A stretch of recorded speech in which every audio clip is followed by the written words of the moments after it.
ନମସ୍କାର, ଜୟ ଜଗନ୍ନାଥ। ଚାଲନ୍ତୁ ଆପଣଙ୍କର ଅନୁରୋଧ କ୍ରମେ ଆମେ ଷଷ୍ଠ ଓ ସପ୍ତମର ବହୁ ଶ୍ରେଣୀ ପାଠ୍ୟଟିକା ଆଣିଦେଇଛୁ।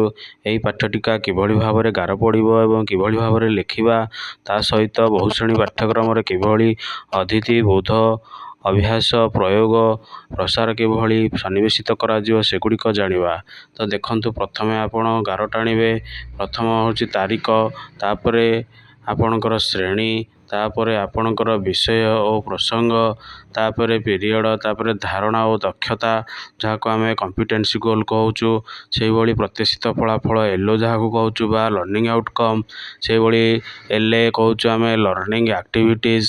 ସେହିଭଳି ଦେଖନ୍ତୁ, ଗୋଟିଏ କଲମ ରହିବ ଶିକ୍ଷଣ ସାମଗ୍ରୀ ପାଇଁ, ତାପରେ ଆପଣଙ୍କର କୌଶଳ, ତାପରେ ଆପଣଙ୍କର ରହିଛି ମନ୍ତବ୍ୟ।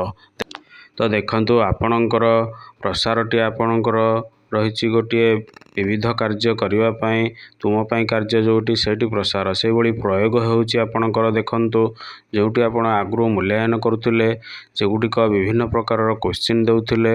ଆପଣଙ୍କର ସଂକ୍ଷିପ୍ତ ହେଉ କି ସବଜେକ୍ଟିଭ୍ ହେଉ, ଅବଜେକ୍ଟିଭ୍ ହେଉ, ବସ୍ତୁନିଷ୍ଠ, ଦୀର୍ଘ ଉତ୍ତରମୂଳକ, ଆପଣଙ୍କର ପ୍ରଶ୍ନ ଗୁଡ଼ିକ ଏହି ପ୍ରୟୋଗ ବା ମୂଲ୍ୟାୟନରେ ଦେବେ। ତେଣୁ ମୂଲ୍ୟାୟନର ସ୍ୱତନ୍ତ୍ର କଲମ କରିବେ ନାହିଁ, ପ୍ରୟୋଗକୁ ଆପଣ ମୂଲ୍ୟାୟନ ରୂପେ ପରିଗଣିତ କରିବେ। ତେଣୁ ଆପଣଙ୍କର ରହିଲା ତାରିଖ, ଶ୍ରେଣୀ, ବିଷୟ, ପିରିୟଡ଼, ଧାରଣା, ପ୍ରତ୍ୟାଶିତ ଫଳାଫଳ। ଏଲ୍ଏ ରହୁଛି ଶିକ୍ଷାର୍ଥୀ ଓ ଶିକ୍ଷଣ କାର୍ଯ୍ୟ ଯାହାକି ଶିକ୍ଷଣ କାର୍ଯ୍ୟ, ଶିକ୍ଷଣ ସାମଗ୍ରୀ, କୌଶଳ ଓ ମନ୍ତବ୍ୟ। ଏହିଭଳି ଭାବରେ କଲମ କରି ଆପଣମାନେ ଆପଣଙ୍କର ପାଠ୍ୟଟିକା ଗୁଡ଼ିକ ଲେଖିପାରିବାରେ ସହଜ ଓ ସୁବିଧା କରିବେ। ଦେଖନ୍ତୁ, ପିରିୟଡ଼ ଗୋଟିଏ ରହୁଛି। ଆପଣ ଗୋଟିଏ ବିଷୟକୁ ତା'ର ସବ୍ ଟପିକ୍ ଗୁଡ଼ିକ କେତେ ପିରିୟଡ଼ ହେଉଛି ଆନୁମାନିକ ଭାଗ କରିବେ, ସେଗୁଡ଼ିକ ଏଠି ସନ୍ନିବେଶିତ କରିବେ। ତା ସହିତ ଏଲ୍ଓ ଆପ୍ରୁ ଆପଣ ଏଲ୍ଓ ଆଣିବେ, କେଉଁଠି ଆପଣଙ୍କର ମ୍ୟାଚ୍ ଖାଉଛି ସେଇ ଏଲ୍ଓଟି ଆପଣ ମେନସନ୍ କରିବେ ଆପଣଙ୍କର ପ୍ରତ୍ୟାଶିତ ଫଳାଫଳରେ। ତ ଚାଲନ୍ତୁ, ଡେରି ନକରି ଆମେ ଆଜିର ଏହି ଲେସନ୍ ପ୍ଲାନ୍ଟିକୁ ବା ପାଠ୍ୟଟିକାଟିକୁ କିଭଳି ଭାବରେ ଲେଖିଛେ ସେଗୁଡ଼ିକ ବର୍ଣ୍ଣନା କରିବା। ସେହିଭଳି ଦେଖନ୍ତୁ, କମେଣ୍ଟରେ ଅନୁରୋଧ କ୍ରମେ ଷଷ୍ଠ ସପ୍ତମ ପାଇଁ ଆପଣଙ୍କର ସାଇନ୍ସ ଗଣିତର ଆପଣଙ୍କର ପାଠ୍ୟଟିକା ମୁଁ ଆଣିଦେଇଛି। ଦେଖନ୍ତୁ, ଶ୍ରେଣୀ ଷଷ୍ଠ ଆପଣଙ୍କର ବିଷୟ ରହୁଛି ଗଣିତ ଏବଂ ପିରିୟଡ଼ 1/20, ପ୍ରତ୍ୟାଶିତ ଫଳାଫଳ ବା ଏଲ୍ଓ ବା ସିଜି କମ୍ପିଟେନ୍ସି ରହିଛି ଏମ୍ 621, ଯେଉଁଥିରେ ଏଲ୍ଓ ରହିଛି ତଥ୍ୟ ସଂରଚନା ସଜାଡ଼ିବେ। ଦେଖନ୍ତୁ, ବିଭିନ୍ନ ପ୍ରକାରର ସଂରଚନା, ସଂଖ୍ୟା ହେଉ, ଜିନିଷ ହେଉ, ଜ୍ୟାମିତିକ ହେଉ, ଏଗୁଡ଼ିକ ପିଲାମାନଙ୍କୁ ପଚାରିବା। ବୋଧରେ ପିଲାମାନଙ୍କୁ ଆମେ 1, 2, 3 ଗଣନ ସଂଖ୍ୟା ସଂରଚନା, 2, 4, 6 ଯୁଗ୍ମ ସଂଖ୍ୟା ସଂରଚନା, 4, 9, 16, 25 ବର୍ଗ ସଂଖ୍ୟା ସଂରଚନା ଇତ୍ୟାଦି ଗୁଡ଼ିକ ବୁଝେଇବା। ସେହିଭଳି ପିଲାମାନଙ୍କୁ ଚିତ୍ରିତ ମାଧ୍ୟମରେ ମଧ୍ୟ ସଜାଡ଼ିବା। ସଂରଚନା ଗୁଡ଼ିକ ପ୍ରୟୋଗର ବା ମୂଲ୍ୟାୟନରେ ସେମାନଙ୍କୁ ତ୍ରିକୋଣୀୟ ସଂରଚନା, ଷଡ଼ ସଂରଚନା କ'ଣ ସବୁ ପଚାରିବା। ପ୍ରସାରରେ ଗୋଟିଏ ଷଡ଼ ସଂରଚନା ନିଜେ କରିବା ଏବଂ ପିଲାଙ୍କୁ କରିବା ପାଇଁ କହିବା। ଶିକ୍ଷଣ ସାମଗ୍ରୀ ଦେଖନ୍ତୁ, ପାଠ୍ୟପୁସ୍ତକ, ଡ୍ରଇଂ ସିଟ୍ ଗୁଡ଼ିକ ପିଲାମାନଙ୍କୁ ଦେବା। ସେହିଭଳି କୌଶଳ ହେଉଛି ଯାଦୁପେଡ଼ିର ବ୍ଲକ ଗୁଡ଼ିକ ଧରି ସଂରଚନା କରିବା ଏବଂ ବହୁ ଶ୍ରେଣୀ ହେଉଛି ଆପଣଙ୍କର ମନ୍ତବ୍ୟ। ଦେଖନ୍ତୁ, ଷଷ୍ଠ ଶ୍ରେଣୀର ଗଣିତରେ ତଥ୍ୟ ସଂରଚନା ଅଛି। ତେଣୁ ଆମେ କିଭଳି ଭାବରେ ସରଳ ମାଧ୍ୟମରେ ପାଠ୍ୟଟିକା କଲେ, ଯେଉଁଥିରେ କି ଅଦିତି, ବୋଧ ଏବଂ ପ୍ରୟୋଗ, ପ୍ରସାର ରହିଛି, ଆପଣଙ୍କର ସେଇଟା ହେଉଛି ଶିକ୍ଷଣ କାର୍ଯ୍ୟ ଯେଉଁଠି ପିଲାମାନେ କରିବେ।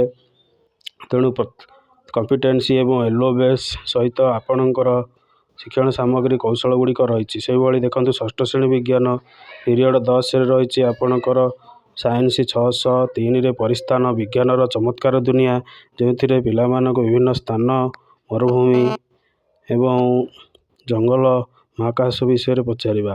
ପୃଥିବୀ ଏକ ଗ୍ରହ ଯେଉଁଥିରେ ଆଶ୍ଚର୍ଯ୍ୟ କଥା, ଚମତ୍କାର ଘଟଣା ଘଟୁଛି। ତେଣୁ ବିଜ୍ଞାନର ଚମତ୍କାରରେ ହେଉଛି ଜୀବଜଗତ ହେଉଛି ଜୀବ ଓ ପ୍ରାଣୀମାନେ ହେଉଛନ୍ତି ଚମତ୍କାର, ଯେଉଁଥିରେ ସମସ୍ତେ ନିର୍ଜୀବ। ସେହିଭଳି ଦେଖନ୍ତୁ, ନିରୀକ୍ଷଣ କରିବେ, ବୈଜ୍ଞାନିକ ପଦ୍ଧତି ଆଲୋଚନା କରିବେ। ସେହିଭଳି ଦେଖନ୍ତୁ, ବୈଜ୍ଞାନିକ କ୍ରମିକ ପଦ୍ଧତି ପ୍ରଶ୍ନ ପଚାରିବେ, ଅନୁସନ୍ଧାନ କରିବେ, ଅନୁସନ୍ଧାନ କରି ପ୍ରଶ୍ନ ପଚାରିବେ। ସେହିଭଳି ପ୍ରସାରରେ ଦେଖନ୍ତୁ, ପ୍ରସାରରେ ପ୍ରେସର କୁକର ଓ ସାଇକେଲ ମରାମତି କିଭଳି ଭାବରେ କରାଯାଏ, ଯେଉଁଥିରେ ବୈଜ୍ଞାନିକ ପଦ୍ଧତି ଅଛି।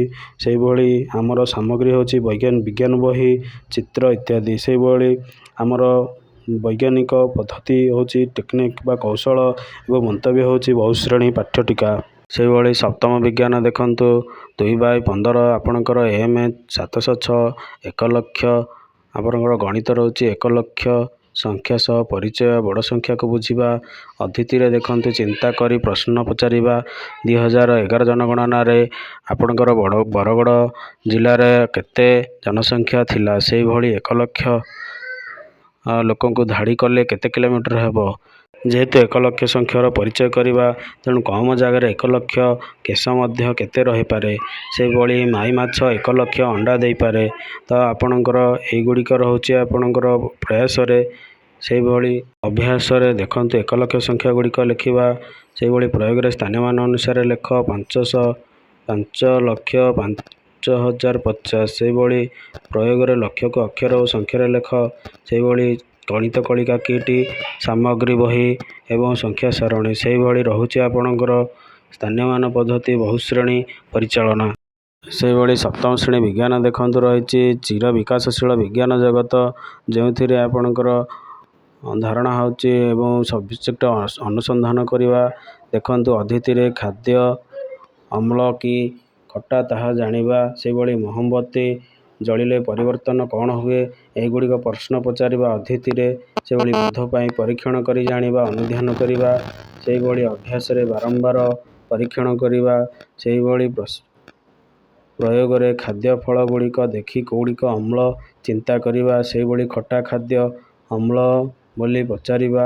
ଏହିଭଳି ଆପଣଙ୍କର ସାମଗ୍ରୀ ରହୁଛି ପାଠ୍ୟପୁସ୍ତକ, ବିଜ୍ଞାନ ପାଠ୍ୟପୁସ୍ତକ ଏବଂ କୌଶଳ ରହୁଛି ବିଜ୍ଞାନ ପରୀକ୍ଷଣ। ସେହିଭଳି ଏଇଟି ଆପଣଙ୍କର ମନ୍ତବ୍ୟ ହେଲା ବହୁଶ୍ରେଣୀ।